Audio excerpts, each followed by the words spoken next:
So talking about grids, I want to talk about how you can use your grid layout, how you can use your grids to slice your documents or to slice your pages on Adobe Photoshop. Okay, so now I want to create a new document. I want to create two pages document. Okay, so the first thing I'm going to do is I want to make my width 2080, that is 1080 in two places. Then I'll make my height 1080. Okay, so this is going to give me like my 1080 in two places. Okay, and with the same height, all right, with the same height. So I'm going to create a new document from here. So I have something like this. Now I will divide this into two, or into different boxes, into different sections as I wish. So I'll be using new grid layout, right, for this function. Now when I select my new grid layout, I'm going to have something like this. Now I have sorry, now I have okay, presets, 8 columns, all of this. I'm not using any of this, so I'll select my the number of my columns. Let's say 2. Now I have something like this. So from what I explained earlier, I can see that this has been divided into 2.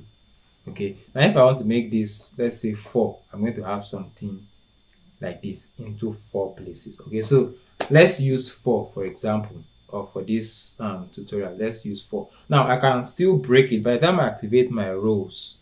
Okay, look at this. I have something like this, and then pay attention to the little box, or the little, yeah, the little space that we have here. Okay, this is a function of gutter. Now the gutter is 20%, but I don't need this, so maybe I want to break this into 2. I'll just make my gutter 0% or 0 points, as the case may be. So I have something like this. Okay, and then my margin. Now look at my margin.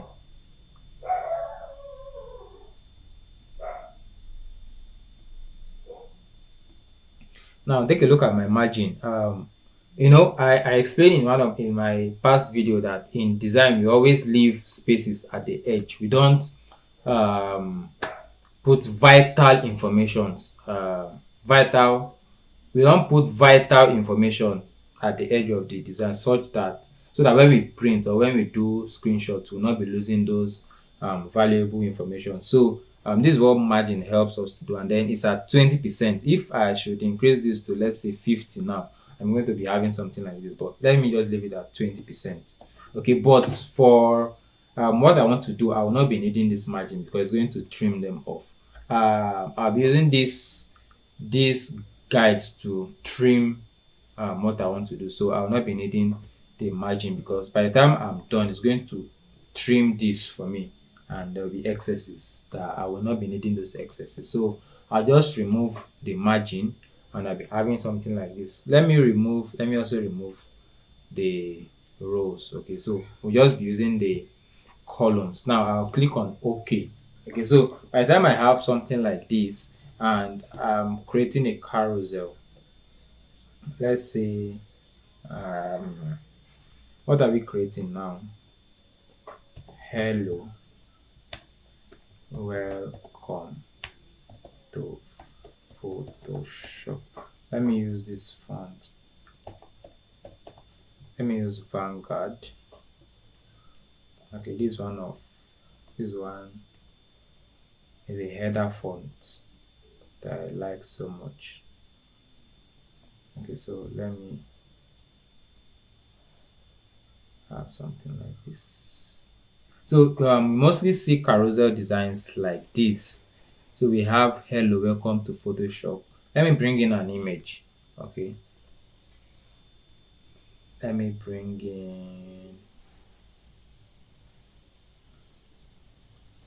in this image. Now we have this image. Carousel designs are those designs that you see on Instagram, that you swipe and your image, you see a continuation of the design. All right, so let me have something like this, and probably I will draw a white shape at the back of the hello, welcome to Photoshop text. I'm not creating a design actually, so this is just for illustrative purposes. I'm not designing. Okay, so I have something like this. Now, by the time I export this, let me just place some few elements in these boxes. Then would slash would separate them into carousel mode. Okay, so I have something like this, and maybe let me put something here. Let me put an image inside this box now. So I have an image inside this box, and final one. So you can get creative. Okay, you can get creative. You can do stuff inside all of these places. Now I have something like this. I have my whole page. So what I'll be doing from here now is to export. So by the time I export and I upload all of this on my Instagram and I swipe, right, and I swipe you're going to see a continuation of this image. You're going to see a continuation of this image. So all of this will be in one page. So to proceed from here, I'll just come to this tool here, my crop tool, and then I'll right click. You're going to see slice tool. Okay, so you see slice tool, click on slice tool, then slice from guides. Okay, slice from guides. So by the time you click on slice from guides, you're going to have something like this. So look at this: page 1, page 2, page 3, and page 4. Okay, so we just come to our file, we come to export and save for web legacy. Okay, so this is the shortcut key you could use. So by the time we click on this, and yeah, we'll have something like this. So make sure it's in JPEG. Select the quality maximum and we'll save.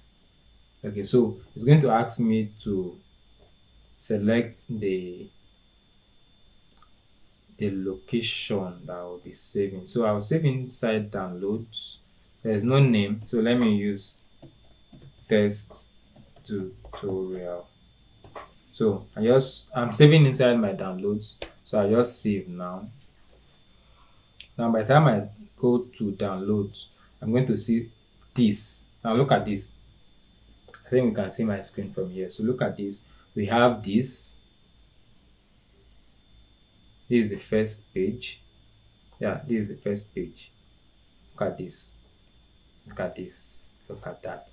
Alright, so and when you upload them on Instagram, you can easily swipe across. Okay, so the goal of this tutorial is to help you understand how you can make use of your how you can make use of your new guide layouts, and how you can slice your guides, how you can use it to create carousels. All right, so this is AP Media. I hope this tutorial was insightful.